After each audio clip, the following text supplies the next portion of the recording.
Bonjour les amis, j'espère que vous allez bien. C'est la deuxième partie du déficit immunitaire primitif. Le vidéo précédent, on a fait la première partie où حبسنا في le déficit qui est humoral. On a fini. Et maintenant, on va entamer la deuxième partie par la déficit immunitaire de la phagocytose. Ici, c'est un problème qui concerne les cellules phagocytaires, soit le macrophage, les polynucléaires neutrophiles, polynucléaires basophiles.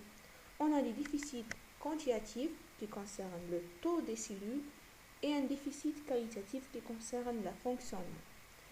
Le premier déficit quantitatif, c'est la neutrophie congénitale. Ici, c'est une mutation des enzymes qui sont responsables à la mutation de PNR. Donc, on va avoir une neutropenie, un taux très bas des polynucléaires neutrophiles, moins de 500 cellules. D'accord? La deuxième, c'est la neutropenie cyclique. C'est le même principe, mais il y a une différence que les cellules ici, alors les enzymes ici, sont synthétisées que de manière cyclique. Donc, on va avoir une neutropenie durée 3 à 6 jours. Après, on va recevoir le taux cellulaire normal pendant 3 semaines. Donc, c'est ça pour le quantitatif. Deuxièmement, c'est le déficit qualitatif. Le premier, c'est le problème des molécules d'addition. Ici, on a des déficits, voilà, des mutations concernant les molécules d'addition, par exemple les intégrines ou les molécules de type mucine. Tout ça, il va entraîner une hyperleucocytose, c'est-à-dire le leucocyte il est incapable de traverser les membranes des vaisseaux vers les tissus. Donc, il reste dans le leucocyte. Dans le sang, on va avoir on a deux types de défauts, déficit par rapport le protéine qui concerne protéine altérée. La deuxième, c'est la granulomatose septique chronique.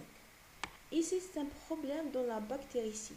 On sait que le mécanisme de phagocytose, pour le macrophage, on a deux. Oxydodépendant par la formation des toxiques, des radicaux oxydes toxiques, et oxydo-indépendant par la formation des enzymes de lyse. Ici, on a une mutation qui concerne le NADPH oxydase. C'est l'enzyme responsable de la formation des radicaux libres. Ce NADPH est constitué de 7 unités.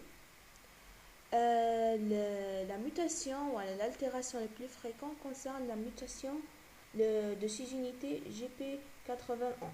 D'accord? C'est une mutation qui est liée à chromosome X. C'est ça la plus fréquente.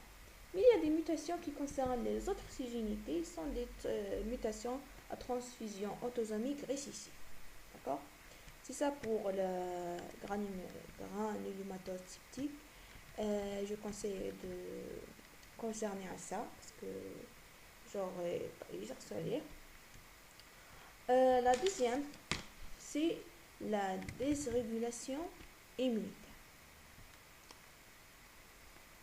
La première chose, des syndromes qui sont associés à une maladie, à des maladies auto-immunes.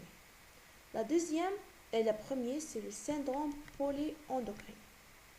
Et s'il y a des autres maladies, mais on va concerner que juste les importants parce que tout comme les systèmes polycope très large ما نحتاجوش كامل الحوايج اللي فيها so le premier c'est polyendocrinien واش معناتها راح يكون فيه دي maladies auto-immunes qui touchent les glandes endocrines par exemple les maladies auto-immunes de Hashimoto d'Addison هادو كامل de Pasteur هادو كامل sont des troubles des glandes endocriniens de sécrétion des hormones qui est touché par des auto-anticorps avec candidose cutanée muqueuse.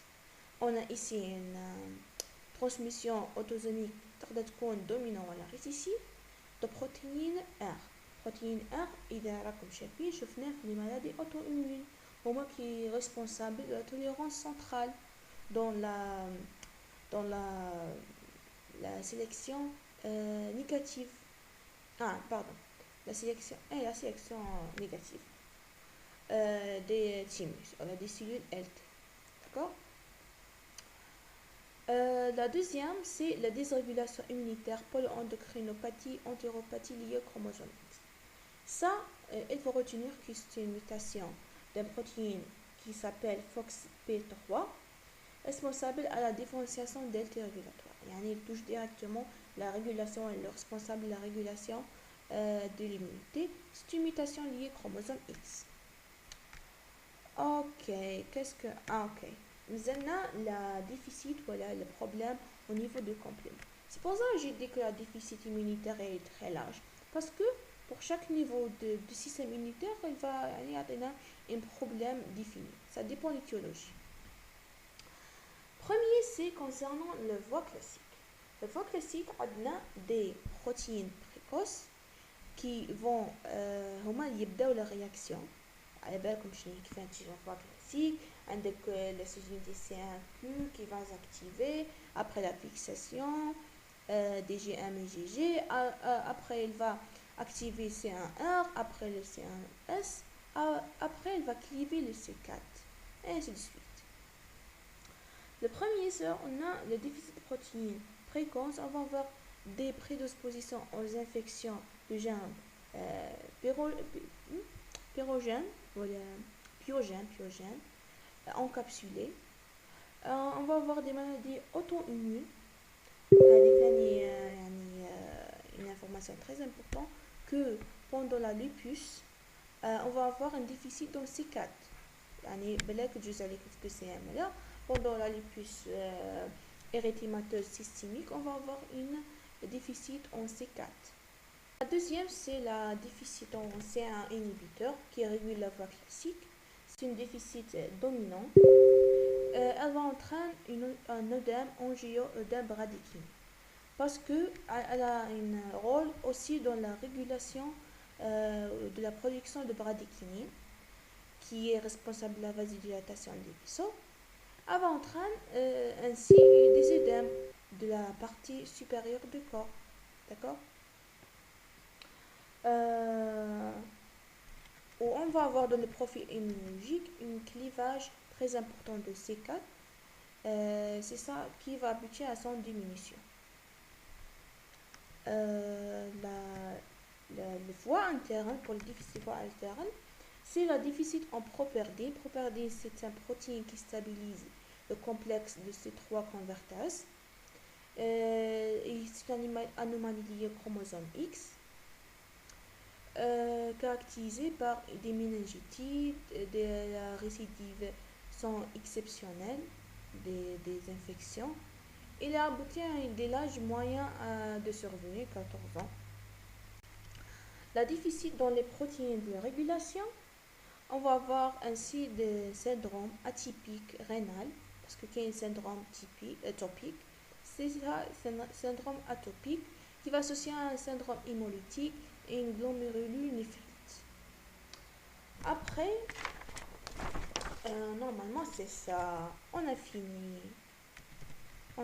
pour la déficit immunitaire primaire. La deuxième partie elle est courte par rapport à la première partie. J'espère que la vidéo je prends est claire. Si vous avez des questions, mettez sur les commentaires. Bon courage mes amis and goodbye.